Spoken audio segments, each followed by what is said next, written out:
Didi Wolf.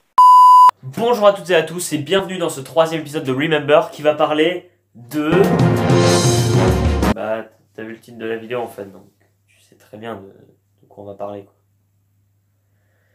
Voilà. On va parler du jeu Flappy Bird. Bienvenue dans Remember.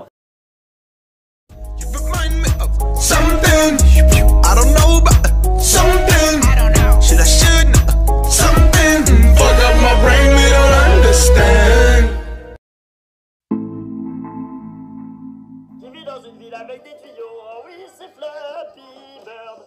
Flappy Bird était un jeu mobile développé au Vietnam, et ça, je sais pas si vous le saviez, parce que moi je le savais pas, par Nguyen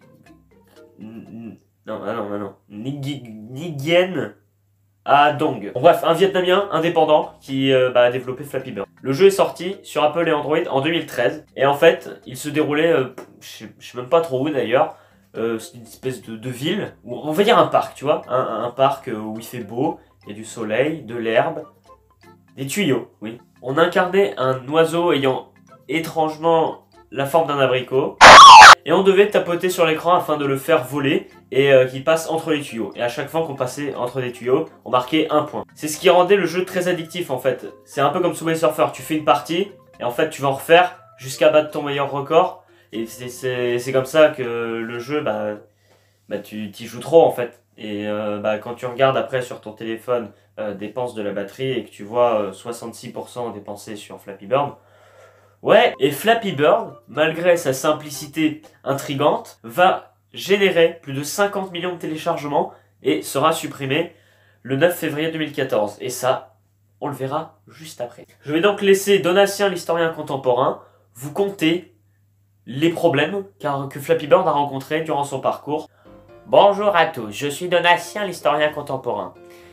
On parle de Flappy Bird aujourd'hui, on va parler de la suppression après, je vais laisser Didi Wolf en parler, mais d'abord on va parler du parcours de Flappy Bird et de ses problèmes d'accusation de plagiat et d'arnaque. On y vient. Le site d'actualité de jeux vidéo Kokato a accusé le développeur vietnamien de reprendre les graphismes du très légèrement célèbre Mario. Attends, c'est pas fini. En plus de ça, la société américaine de marketing mobile Blue Cloud Solutions aurait soupçonné le développeur d'avoir engagé, en quelque sorte, des faux joueurs pour donner des bonnes notes à Flappy Bird. Ce qui aurait donc engrangé son succès. Et le pauvre qui s'en prend plein la gueule, c'est pas fini, bah oui, parce que t'as toujours un connard de français pour remettre le couteau dans la plaie. En effet, un développeur indépendant français du nom de Kek aurait accusé de plagiat le développeur vietnamien car il aurait repris le jeu du français Piu Piu. C'est donc le 8 février 2014 que Nguyen va annoncer sur Twitter que Flappy Bird sera supprimé.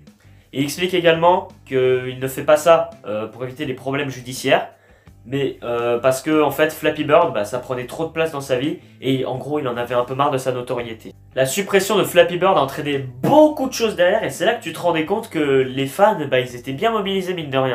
Entre autres, la création de t-shirts avec marqué dessus « N'oublions jamais Flappy Bird » pour 14 €. Quand Flappy Bird était installé sur un appareil mais que le jeu était supprimé, enfin du Play Store, tu pouvais encore y jouer. Donc ce qui faisait que les appareils qui avaient encore Flappy Bird se vendaient très cher. Et il y a plein de versions dérivées de Flappy Bird qui ont été créées pour rappeler l'original. Entre autres Flappy Plane, The Bird Return, Flappy Fish, et j'en passe. Même si Flappy Bird n'était qu'un petit jeu à la base qui a été créé en 3 jours, il a quand même réussi à réunir plus de 50 millions de joueurs qui, pour la plupart d'entre eux, sont restés fidèles au jeu qui a décuplé le temps passé aux toilettes. C'est la fin de ce troisième épisode de Remember, j'espère qu'il t'aura plu. Si c'est le cas, mets un pouce bleu bien chromé. Et puis abonne-toi pour beaucoup plus. On se retrouve dans une prochaine vidéo. C'était Didi Wolf. Arrivederci.